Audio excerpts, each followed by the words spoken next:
গায়রত কি? সাহাবীরা তাদের স্ত্রীর নাম পর্যন্ত পর পুরুষকে বলতো না, এটাই গায়রত। একজন গায়রতহীন পুরুষ বড়ই ভয়ঙ্কর। এখনকার সময়ের পুরুষদের গায়রত থাকবে তো দূর, তারা তাদের স্ত্রীর বেপরদা ছবি ফেসবুকে আপলোড দেয়। আল্লাহুম্মা গফিরলি। ঘটনা এক, একদিন এক ব্যক্তি আলী ইবনু আবি তালিব রাহমাতুল্লাহ আলাইহিকে জিজ্ঞাসা করলেন তার স্ত্রী কেমন আছে। তিনি উত্তর দিলেন, যদি তোমার রক্ত হালাল হতো তাহলে আমি তরবারি দিয়ে তোমার মাথা কেটে ফেলতাম। ইবনে কাসির আল বিদায়া ওয়ান নিহাইয়া। ঘটনা দুই, মক্কার এক মুশরিক তার উটকে জবে করে দিচ্ছিল। তখন তাকে জিজ্ঞেস করা হলো, আপনি উট জবে কেন করলেন? আপনার টাকার প্রয়োজন হলে তো বিক্রি করে দিতে পারতেন। তখন লোকটি বলল, এই উটের উপর আমার মহিলারা বসতো, বিক্রি করে দিলে এই উটের উপর অন্য পুরুষ বসবে, এটা আমার সহ্য হবে না, তাই এই উটুই আমি রাখবো না।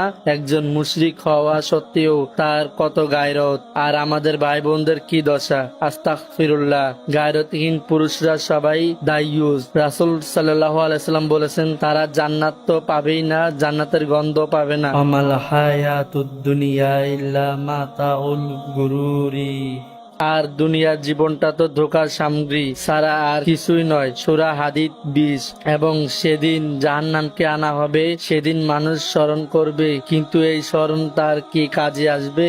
সূরা ফাজর আয়াত 20। স্ত্রীকে সাথে নিয়ে বন্ধুদের সাথে হাসি তামাশা আড্ডায় ব্যস্ত থাকে, বউয়ের চুল দেখা যাবে তাতে কষ্ট পাবে তো দূর। বিয়ের সময় বন্ধুকে নিজের বউকে দেখিয়ে পরে আবার শুনে মেয়েটা কেমন রে, বন্ধুদের চোখের খোরাক বানিয়ে তারপর সে বিয়ে করে। আর এটাই নাকি এখনকার ভদ্র সমাজের ট্রেন্ড। আল্লাহুম্মা গফিরলি। আর এখনকার পুরুষদের গায়রত থাকবে তো দূরের কথা, অনেকে গায়রত কি সেটাও জানে না। হায় আফসোস, এই উম্মাহর কোন নারী গায়রতহীন পুরুষকে আপন করে নিছে এমন নজির নাই। হায় আফসোস, এই উম্মার পুরুষরা আজ জানেই না গায়রত কি, মহিলারা আজ বোঝে না গায়রতের মর্ম, বরং তারা গায়রতহীন চাকচিক্যময় নিবেদিত পুরুষদেরই খুঁজে ফেরে হর হামেশা। গায়রতহীন পুরুষরা সবাই দাইয়ুস। রাসূল সাল্লাল্লাহু আলাইহি সাল্লাম বলেছেন, তারা জান্নাত তো পাবেই না, জান্নাতের গন্ধ পাবে না। ইয়া রাব, বোঝা তৌফিক দান করুন সকল মুসলিম ভাই বোনকে। আল্লাহুম্মা আমিন।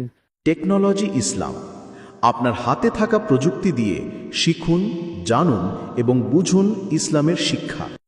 সল্লু আলাল হাবিব সাল্লাল্লাহু তাআলা আলা মুহাম্মদ।